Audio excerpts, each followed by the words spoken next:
Syedaralun, Rizky berusia 10 tahun warga desa Gampong Pasir, Kecamatan Johan Pahlawan, Kabupaten Aceh Barat pada Sabtu 26 Agustus 2023 sekitar pukul 16.45 waktu Indonesia bagian Barat hilang terseret gelombang saat mandi bersama dengan sejumlah teman-temannya di kawasan Pantai Pasir Lok Aron, kawasan Gampong Pasir, Melabuh.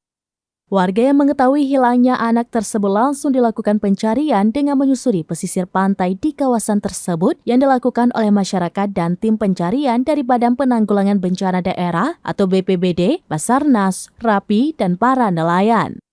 Ratusan warga mengerumuni kawasan pantai daerah korban yang hilang. Sebagian warga ikut membantu mencari dengan menyelam kawasan laut tersebut. Sebagian warga lainnya tampak menyaksikan tim yang melakukan pencarian korban terseret arus gelombang laut.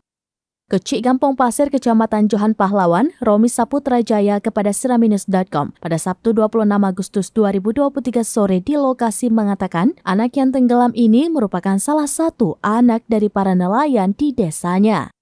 Ia menambahkan bahwa kawasan pantai tersebut telah dihimbau untuk tidak mandi di daerah tersebut karena khawatir terjadi kecelakaan seperti yang telah terjadi saat ini. Sementara Kasih Kedaruratan Bencana pada kantor Badan Penanggulangan Bencana Daerah atau BPBD Kabupaten Aceh Barat, Bambang Bintoro mengatakan timnya bersama Basarnas dan masyarakat melakukan pencarian terhadap korban yang hilang di kawasan Pantai Pasir Lok Aron di Gampong Pasir. Info yang kita terima itu ada sekitar 3-4 orang anak-anak yang mandi, tapi satu orang itu sempat terseret arus dan sampai dengan saat ini itu belum kita temukan.